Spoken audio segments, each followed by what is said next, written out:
Hey y'all, it's your captain for all things creative coming at you with the Real Housewives of Dubai. Season 2, Episode 4. Quick review since these episodes is kind of struggling a little bit. So if you're new to this channel, welcome. Please like, subscribe, all the things that'll help push my content into the YouTube algorithm a little better.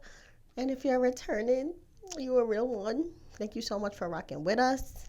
You know, we talk about a lot of things, and let's just talk about Dubai real quick. So, first main thing that happened, you see Taleen doing some kind of workout event on the beach, which was a boot camp for women, which is her main business now that she realized that there was like a gap in the market when she went to Dubai and she didn't have no friends and she had to work out a lot. And there wasn't that many people or places or programs, that she could use. So she just decided to make her own, which is fabulous. I love that for her. She also said that Dubai's a little funny about how they treat women. So she said one time somebody called the police on her or the laws came asking them why they was flipping tires on the beach. And I was like, yeah, that's a lot. Next main scene was Caroline Stansbury getting annoyed by Sergio, and then the friend that they're living with getting annoyed with the both of them because he want them out of there.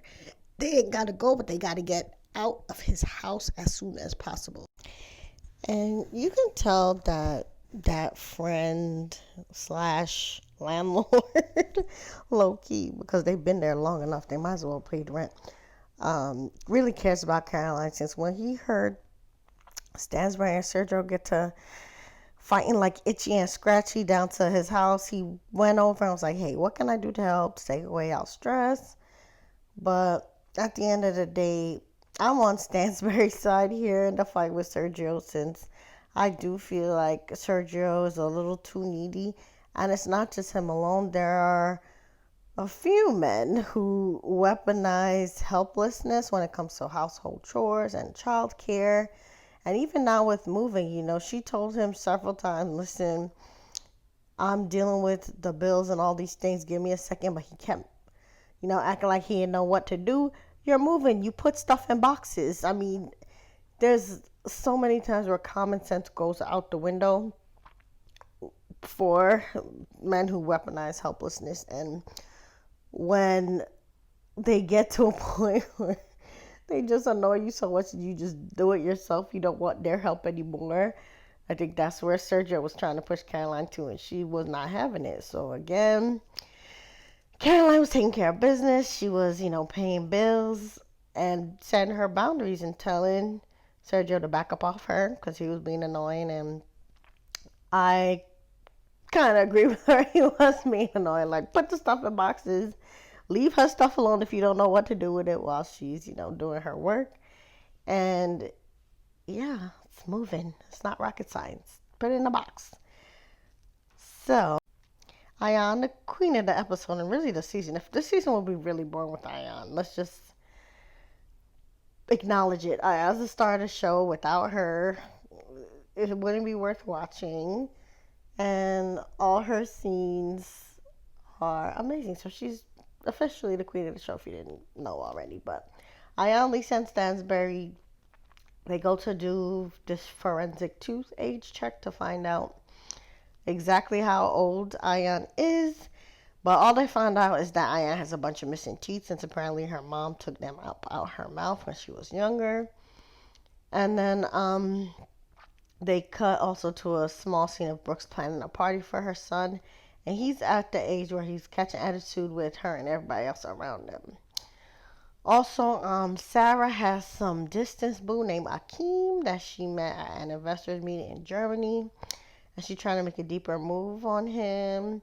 So she calls him in front of the friend of Saba, who was being judgy at Stansbury's eviction party.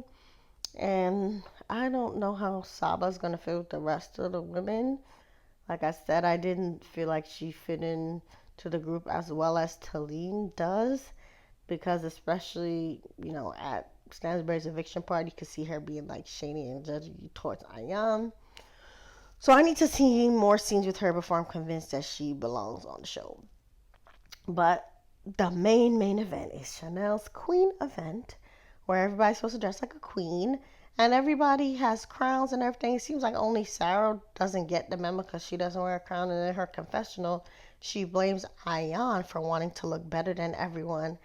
And you could tell that Sarah still got a chip on her shoulder about Ayan because everybody else got the memo to dress like a queen. They had their little crowns and tiaras. Just because you want to act like, your head is in the clouds too much to, want to get with the program, don't blame Ayan. So basically, they talk superficially about things like who was closest to Beyonce at that concert and whatnot, and then they have a nice game involving saying nice things to one another to describe, why they're all queens. And I thought Brooks' speech to Brooks' speech to Chanel Ayan was the sweetest.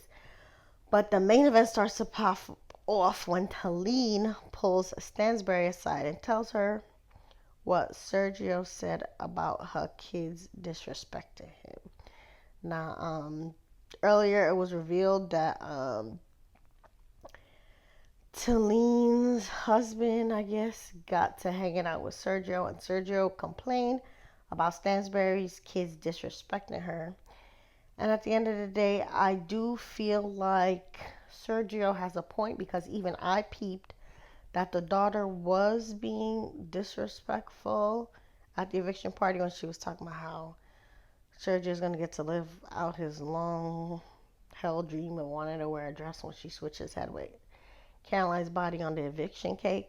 And she was saying stuff like he follows her mom around like a puppy dog and whatnot. It's like, I get that there's not that big of an age gap, but he's still older. I was taught to respect my elders, and you should respect your stepfather, and even if y'all don't have a close relationship like that, at least be a human. Don't run down on somebody, in public like that, especially someone that your mom holds dear. So I think that, Sergio has a point, but at the end of the day, he should have talked to Stansbury about it, not to strangers about her children, because again, he's the stepdad, so he shouldn't be running down on her kids to anybody outside of the family, in my opinion. And talking to strangers is not going to do much anyway. Like, to solve the problem, he needs to talk to her and possibly the kids, but the safest thing is to talk to her. And basically, Stansbury appreciates, Taleen for pulling her to the side.